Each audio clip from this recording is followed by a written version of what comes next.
Welcome back to my channel. আমি jelly. আপনারা কেমন আছেন? আমি অনেক ভালো আছি। আপনারা নিশ্চয়ই ভালো আছেন। আজকে একটা রেসিপি দেখাবো। দেখেন, মাংসের কাবাব বানাবো, চিকেন কাবাব বানাবো। তাই মুরগির বুটের মাংস এবং বুটের ডাল, কিছু মশলা, আদা, রসুন, লবণ, সামান্য একটু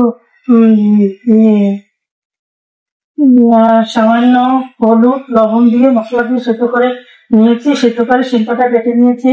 তারপর দাদা একটা ডিম, পেঁয়াজ, কাঁচামরিচ, একটা ম্যাগি মশলা, সাথে ম্যাগি মশলা। তারপরে আমি মশলা করে নিয়েছি, স্পেশাল মশলা বাসায়।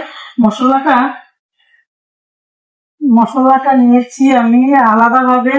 আদা আদা মানে জিরা, মৌরি, জয়ত্রী, জয়ফল, এলাচি, দারচিনি, কালো জিরা সব মিলিয়ে আমি একটা স্পেশাল মশলা তৈরি করেছি। এদিকে নিয়ে এক এক করে মশলাগুলো সব অ্যাড করে দিচ্ছি। ম্যাগি মশলা দিয়ে দিলাম একটি, এবং আমার স্পেশাল যে ঘরে কড়া মশলা ওটা দিয়ে দিচ্ছি। কাঁচামরিচ দিয়ে দিলাম, তারপরে দিয়ে দিলাম পেঁয়াজ, লবণ দিয়ে আগে আমি সেদ্ধ করে রেখেছিলাম, ওটা লাগবে না। তারপরে ভালো করে ম্যারিনেট করে নিচ্ছি। এরপরে একটা ডিম ভেঙে দিচ্ছি। ডিমটা ভেঙে ভালো করে আমি ম্যারিনেট করে নিচ্ছি। ম্যারিনেট করে সুন্দর করে তারপরে আমি কাবাবগুলো বানাবো। আমার সাথে থাকেন সুপ্রিয় ভিউয়ার্স, দেখবেন আমি কিভাবে চিকেন কাবাবটা তৈরি করি। অনেক স্বাদ এবং মজাদার হবে। কিন্তু শেষ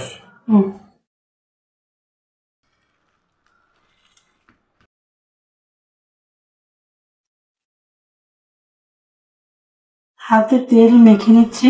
মেখে এইভাবে করে সুন্দর করে আমি কাবাবগুলো বানিয়ে রেখেছি। এই যে এভাবে আমি কাবাবগুলো বানিয়ে রাখতেছি। দেখেন এভাবে করে সুন্দর করে বানিয়ে তারপরে আমি যখন তেলে ভাজবো তখন আপনাদের দেখাবো কেমন হলো আমার কাবাবগুলি। বন্ধুরা, অনেক মজাদার হবে।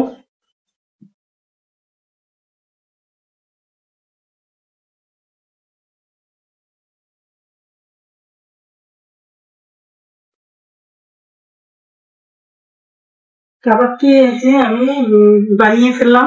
এখন ভাজার পালা, ভাজবো। চলেন কিচেনে, চলেন আমার সাথে, দেখেন আমি কিভাবে কাবাবগুলো ভাজি। আসেন আমার সাথে। আগে রেখেছি, এখন একটা একটা করে তেলের ভিতর ছেড়ে দেবো। বিসমিল্লাহির রহমানির রহিম।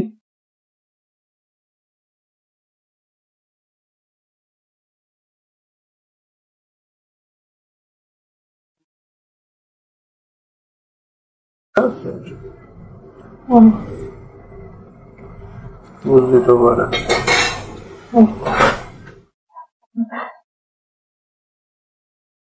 এক পাশ হয়েছে, আর এক পাশ আমি একটা একটা করে উল্টে দিচ্ছি। কত সুন্দর কালার এসেছে আমার কাবাবের, দেখেন।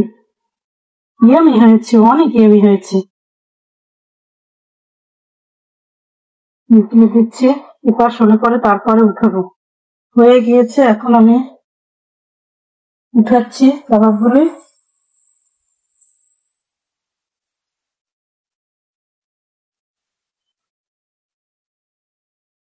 কাবাব বানানো আমার শেষ হয়ে গেছে। কেমন হয়েছে বন্ধুরা? আমার মতো এভাবে আপনারা ট্রাই করে বানিয়ে খেয়ে আমাকে কমেন্টে জানাবেন কেমন হয়েছে কাবাব। দেখেন আমার কাবাবগুলো কেমন হয়েছে, অনেক সুন্দর লাগে না ভাই বন্ধুরা? ভেঙে দেখাচ্ছি, এই কত সুন্দর আমার কাবাব। ভেঙে দেখালাম, এই কাবাবগুলি ভিতরে অনেক সুন্দর হয়েছে। এই দেখেন কেমন হয়েছে, ক্রিস্পি হয়েছে, অনেক মচমচে হয়েছে, খেতেও অনেক সুন্দর লাগে, দেখতেও ভালো লাগে। পরবর্তীতে আবার কোনো নতুন ভিডিও নিয়ে আবার আসবো। খুদা হাফেজ, বাই।